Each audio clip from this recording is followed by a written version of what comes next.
वो शान हस्ती थी जिसके बारे में नबी करीम सल्लल्लाहु अलैहि वसल्लम ने फरमाया था कि अगर मेरे बाद कोई नबी होता तो वो उमर होता। जिस रास्ते से उमर गुजर जाए उस रास्ते से शैतान कभी नहीं गुजर सकता। इब्ने अब्बास रजी अल्लाह ताला अन्हु की रिवायत है कि जिस दिन उमर फारूक रजी अल्लाह ताला अन्हु ईमान लाए उस दिन मुशरिकीन ने कहा कि आज मुसलमानों ने हमसे सारा बदला ले लिया। इब्ने मसऊद रजी अल्लाह ताला अन्हु की रिवायत है कि जिस दिन उमर फारूक रजी अल्लाह ताला अन्हु ईमान लाए उस दिन से इस्लाम इज्जत ही पाता गया। उमर बिन खत्ताब रज़ी अल्लाह ताला अन्हु की शान में जितना बोला जाए उतना कम है। आप रज़ी अल्लाह ताला अन्हु का ताल्लुक अरब के सबसे बड़े और रईस खानदान कुरैश से था। नबी करीम सल्लल्लाहु अलैहि वसल्लम भी कुरैश खानदान से थे। उमर रज़ी अल्लाह ताला अन्हु का सिलसिला नसब नबी करीम सल्लल्लाहु अलैहि वसल्लम की 8वीं पुश्त में जाकर मिल जाता है। नबी करीम सल्लल्लाहु अलैहि वसल्लम ने आपको फारूक के लक़ब से खिताब किया। फारूक का मतलब होता है सच को झूठ से अलग करने वाला। उमर फारूक रज़ी अल्लाह ताला अन्हु बचपन में ऊँटों को चराया करते थे। फिर जब जवान हुए तो सिपह सालारी, घुड़सवारी और पहलवानी की तालीम हासिल की।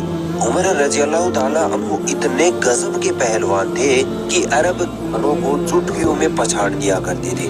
जमाना जाहिलियत में भी और मुसलमान होने के बाद भी आप तिजारत का पेशा करते थे। उमर रज़ी अल्लाह ताला अन्हु का इस्लाम अपनाने वाला वाक़या बड़ा ही दिलचस्प वाक़या है। एक बार मक्का के मुशरिकों ने नबी करीम सल्लल्लाहु अलैहि वसल्लम को कत्ल करने का मंसूबा बनाया। उमर रज़ी अल्लाह ताला अन्हु इस्लाम और मुसलमानों के बहुत बड़े कट्टर दुश्मन थे। जब ऐलान किया गया कि मोहम्मद को कौन कत्ल करेगा तो उमर रज़ी अल्लाह ताला अन्हु इसके लिए तैयार हो उठे। अपनी तलवार उठाई और नबी करीम सल्लल्लाहु अलैहि वसल्लम को कत्ल करने के लिए निकल पड़े। बड़े शदीद गुस्से में चलते जा रहे थे। तभी रास्ते में नोएम मिले। नोएम ने कहा, ए उमर, कहाँ जा रहे हो? किधर का इरादा है? उमर रज़ी अल्लाह ताला अन्हु ने कहा कि आज मैं मोहम्मद को कत्ल करके रहूंगा। नोएम ने कहा, अरे मोहम्मद की खबर तो बाद में लेना, पहले अपने घर की खबर तो ले लो। तुम्हारी बहन फातिमा और तुम्हारा बहनोई सईद बिन ज़ैद वो दोनों मुसलमान हो चुके हैं।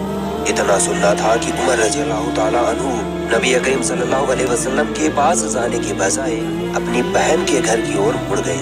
जब दरवाजे पर पहुंचे तो कुरान पाक की तिलावत की आवाज सुनाई दी। अंदर गए और अपनी बहन से पूछा कि तुम क्या पढ़ रही थी? तो उनकी बहन डरते हुए बोली, नहीं नहीं, कुछ नहीं। उमर रज़ी अल्लाह ताला अन्हु ने गुस्से में अपनी बहन और बहनोई को मारना पीटना शुरू कर दिया। मार पीट के थक गए तो उमर रज़ी अल्लाह ताला अन्हु की बहन फातिमा बोली, उमर, तुम जितना चाहो हमें मारो, हमारी हड्डियां तोड़ दो, गर्दनें उड़ा दो, मगर हम इस्लाम से फिरने वाले नहीं। इस बात पर उमर रज़ी अल्लाह ताला अन्हु थोड़े ठंडे हुए, इमोशनल हुए, तो कहा, अच्छा चलो मुझे ये कुरान दो, मैं भी पढ़ना चाहता हूँ। फिर जब उमर रज़ी अल्लाह ताला अन्हु जैसे जैसे कुरान की सूरह तौबा पढ़ते गए उनका दिल पिघलता गया और अल्लाह ने उनके दिल में ईमान को दाखिल कर दिया। इसके बाद उमर रज़ी अल्लाह ताला अन्हु अपनी बहन के घर से निकले और प्यारे नबी सल्लल्लाहु अलैहि वसल्लम के पास जाने लगे। देखिए अल्लाह दिलों को कैसे फेरता है। वो उमर जो अल्लाह के नबी सल्लल्लाहु अलैहि वसल्लम को कत्ल करने के इरादे से निकला था, वो अब उस मोहम्मद